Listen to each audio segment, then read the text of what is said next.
जय श्री राम। जय कुंडलिनी माता। कुंडलिनी जागरण में मूलाधार चक्र सर्वश्रेष्ठ है, उसका ज्ञान करवा रहा हूँ। कुंडलिनी, जिसे अंग्रेजी में अवेकिंग ऑफ सर्पेंट पावर कहते हैं, बड़ी ताकतवर चीज है, बड़ी दिव्य से दिव्यतम चीज है।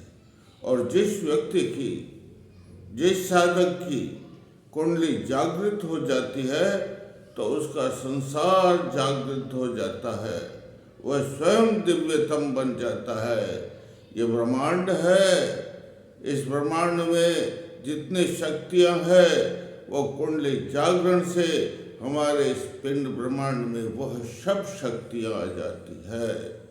लेकिन वह कुंडलिनी है कहाँ शरीर में?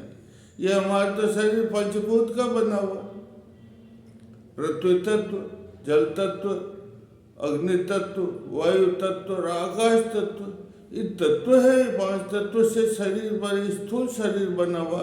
लेकिन दूसरा हमारा सूक्ष्म शरीर है। उस सूक्ष्म शरीर के अंदर मूलाधार नाम का चक्र है।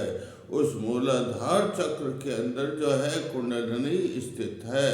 तो मूलाधार, जिस प्रकार कोई भव्य भवन बनाना होता है तो उसकी बेस, उसकी नींव मजबूत करते हैं, जड़ मजबूत करते हैं। मूल प्लस आधार, मूल का मतलब जड़ और आधार का मतलब सपोर्ट। तो ये इसका मतलब ये होता है कि इसकी हमारे जो कुंडली जागरण की प्रक्रिया है, इसका भव्य भवन है, इसकी नींव ही मूलाधार चक्र है। इस मूलाधार चक्र हमारा, ये जो हमारा शरीर है, ये पीछे रीढ़ की हड्डी है। इस रीढ़ की हड्डी के अंदर 32 छोटे छोटे कशूरिकाय टुकड़े होते हैं और उन टुकड़ों के अंदर जो है सूक्ष्म दाएं बाएं छेद होता है, उसमें नाड़ियाँ घी हुई थी और 3 नाड़ियाँ इसमें चलती है। एक सुषुम्ना बीचों बीच में, उसके बीच चित्रणी, उसके बीच वज्रा और उसके बीच ब्रह्मनाड़ी। उस ब्रह्मनाड़ी के अंदर जो है ये इसका चालन होता है। लेकिन ये जो ब्रह्मनाड़ी सबसे नीचे गई बिल्कुल, और उसके 4 भाग हो जाते। कितने भाग? ये ब्रह्मनाड़ी का मतलब 4 भाग हो जाते उसके, और 4 भाग होकर के यूँ 4 कली के रूप में यूँ यूँ यूँ बढ़ जाते हैं। और ये सब सूक्ष्म से सूक्ष्म नाड़ियों का गुच्छा बन जाता। क्या बन जाती है?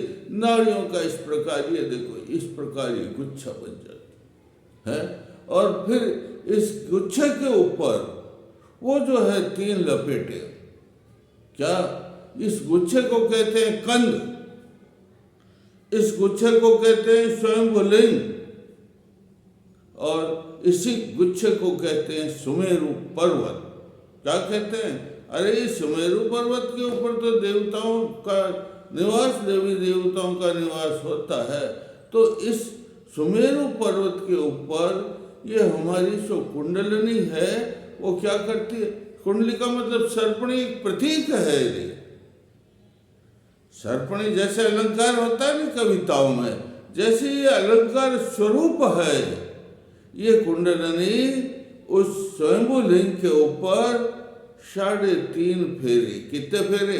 3.5 फेरे खा करके लिपटी हुई रहती और बिल्कुल सुप्त, उल्टे पूंछ को अपने मुंह में डाल करके बिल्कुल सुप्त सोई हुई रहती। ये कुंडलिनी माँ है रे। ये कुंडलिनी तो माता है। कहते हैं संसार में कि जो कुंडली की भक्ति करता है, जो कुंडलिनी की साधना करता है, उसको मोक्ष भी मिलता है और उसको जो है सिद्धियां भी प्राप्त होती है।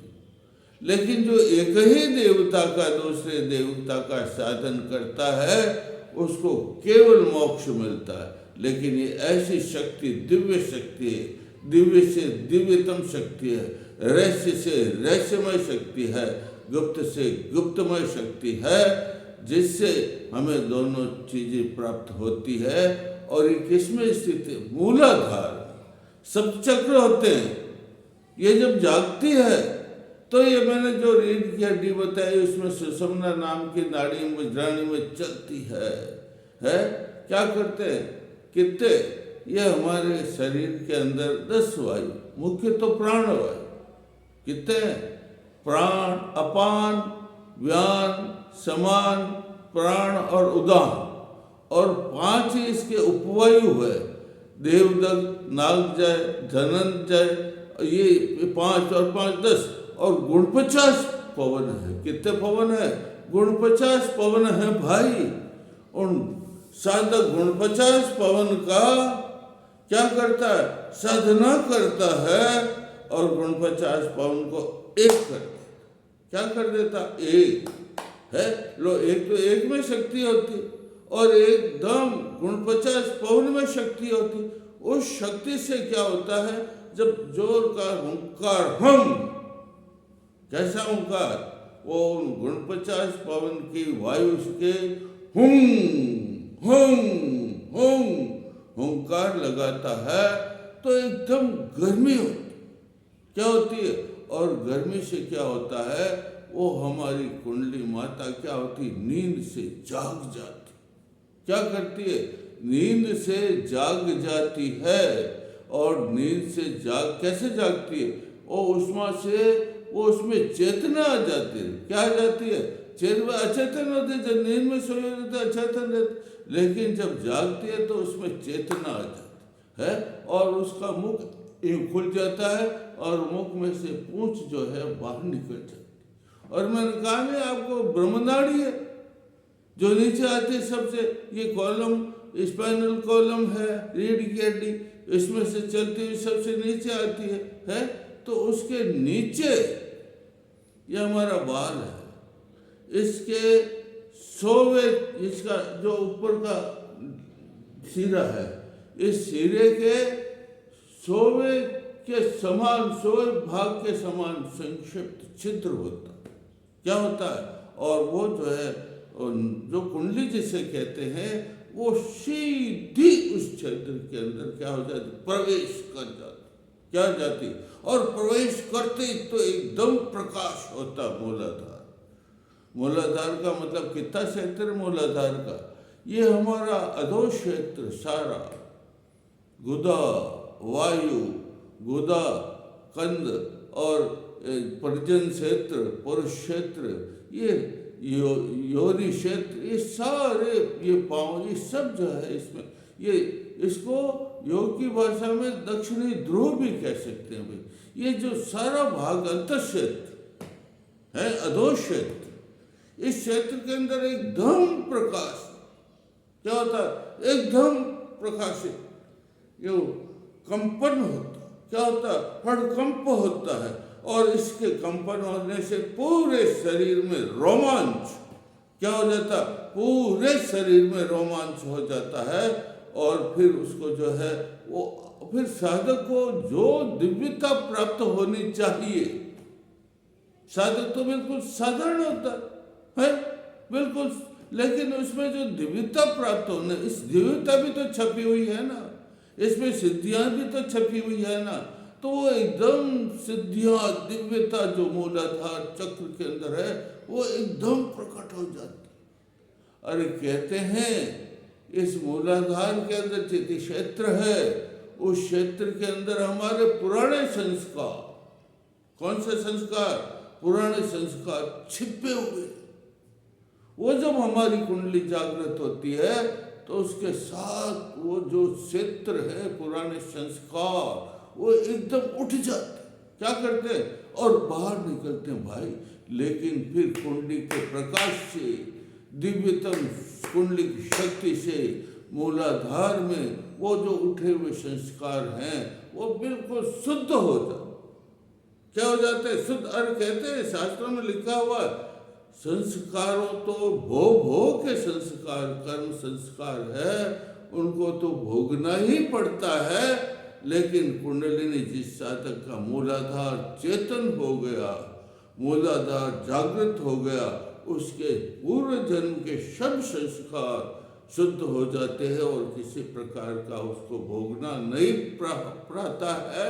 और वह सिद्ध बन जाता है। क्या बन जाता है? सिद्ध बन जाता है। इस तरह से ये कुंडलिका जो है जागृत क्या होती है, और जब जागृत होती है तो अनेक प्रकार एकदम तो उसमें जो पहले आलस्य होता है वो आलस्य मिट जाता है, जो उन्माद होता है वो उन्माद मिट जाता है। लेकिन ये सुमेरु पर्वत जिसे कहते हैं, ये सुमेरु पर्वत कहते हैं शास्त्रों में कि भाई ये सुमेरु पर्वत ही स्वयंभू लिंग है, यही कंद है। और जब समुद्र मंथन हुआ था तो से जो मैं जिसे सर्पणी कहता हूँ, ये स्वयंभू लिंग के ऊपर उस सुमेरु पर्वत के ऊपर 3.5 फेरे खा करके लिपटी और देवता और उन्होंने मंथन किया था। कहते हैं मूलाधार में जो है ये शिव है, साक्षात स्वयंभूलिंग साक्षात शिव है, और जो भग है वो साक्षात महामाया कुंडलिनी श्यामा स्वरूपा है, आत्मा रूप है। जब इन दोनों का मिलन होता है तो सृष्टि की उत्पन्न हमारी कुंडली जागरण में, ये जो हम सारी सृष्टि है, जो पिंड है हमारा, जो अचेतन है, लेकिन कुंडली जागरण से हमारा सारा पिंड, पिंड का मतलब ये पूरा शरीर पिंड कहलाता है। और जो चीज़ें ब्रह्मांड में होती वो सारी चीज़ें इसमें होती है, और सब जो है सबसे चेतन हो जाती है। मूलाधार इतना चीज, ये सब चक्र हैं। कितने चक्र हैं इस कुंडली के अंदर? मूलाधार चक्र, स्वादिष्ठान चक्र, मणिपुर चक्र, और ये अनाहत चक्र, विशुद्ध चक्र, और ये षट चक्र है, इसे कहते हैं ये आज्ञा चक्र। और इसके ऊपर इन सब चक्रों में से सबसे पहला चक्र जो है कौन सा है? आघात लगाते हैं ना, उससे सबसे पहला चक्र हमारा मूलाधार चक्र है। इसको जागृत करते हैं, और इसको जागृत करने की और बहुत सी प्रक्रिया है। मैं आपको 3-4 दिन तक केवल मूलाधार के बारे में बताऊंगा। बोलिए जय श्री राम, कुंडली माता की जय।